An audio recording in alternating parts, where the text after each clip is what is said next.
இந்த ஆப்பர்ச்சுனிட்டி கிடைச்சப்ப ரொம்ப பொருளாதார ரீதியாக கஷ்டப்பட்டு எங்கே உதவிக்கு நமக்கு கிடைக்கும் அப்படின்னு அலைஞ்சிட்டு இருந்தோம். மாற்றம் இப்போதானே உங்களுக்கு தெரியும். உதவி செய்கிறவங்க நினைக்கிறவங்ககிட்ட அப்போவே ₹1,00,00,000 கொடுத்து 100 இளைஞர்கள் செலக்ட் பண்ணி கொடுங்க அப்படின்னு சொல்லி அப்போவே பண்ணது. சோயூஸ் MS அப்படின்ற ரஷ்யாவோட ராக்கெட்டோடைய ஆக்சலரேஷன் ஸ்பீட் எடுத்த ஒரே கேண்டிடேட் அந்த 2015ஆம் ஆண்டுன்னு நினைக்கிறேன். பாப்பா என்ன செஞ்சாங்கன்னா +2 முடிச்சிருக்காங்க.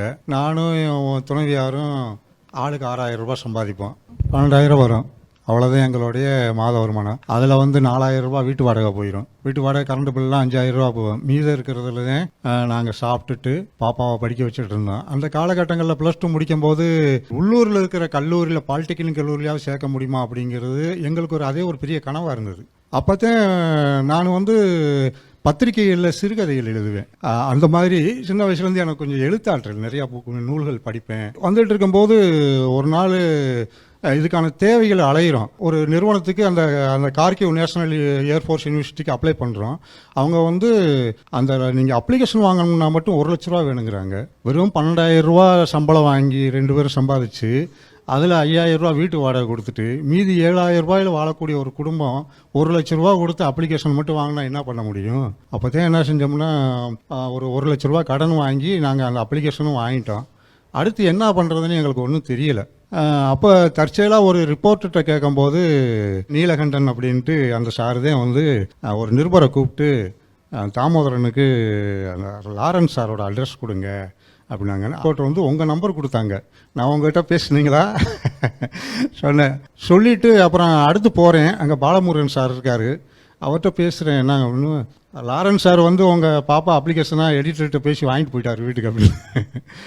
எனக்கு ரொம்ப பிரமிப்பாக இருந்துச்சு. எவ்வளோ பெரிய மனுஷன், அவ்வளோ எளிமையாக நம்ம பேசுகிறதுக்கு 2 நிமிஷம் நம்ம கூட பேசி அடுத்த உடனே அங்கே போய் இந்த மாதிரி அப்துல் கலாம் படித்த படிப்பு ஒரு பாப்பா படிக்கிறாங்களாம்ல, அந்த அப்ளிகேஷனை கொடுங்க, உதவி கேட்டாங்க அப்படின்னு வாங்கிட்டு போய் அந்த அறம் செய்ய விரும்பு ஸ்கீமில் இது சம்மந்தமாக சர்ச் பண்ணி அடுத்தடுத்து பார்த்தீங்கன்னா சார் உடனே ஒரு ₹1,80,000 அலாட் பண்ணிட்டாங்க. அந்த டயத்தில் எங்களுக்கு விமான செலவு கூட காசு கிடையாது.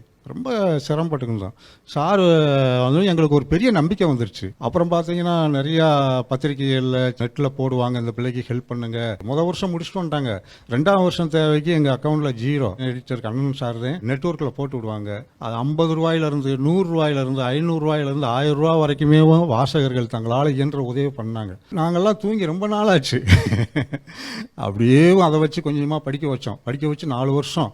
ஆனால் உதவி கீர்த்தியாக பொறுத்தளவில் என்னன்னு கேட்டிங்கன்னா, நாங்கள் சார் உதவி பண்ணுறாங்க, மக்கள் ₹50 ₹100 ₹1000 உதவி பண்ணாங்க. எதையுமே சார் சொன்னது மாதிரி மேடம் சொன்ன மாதிரி வீணாக்கலை.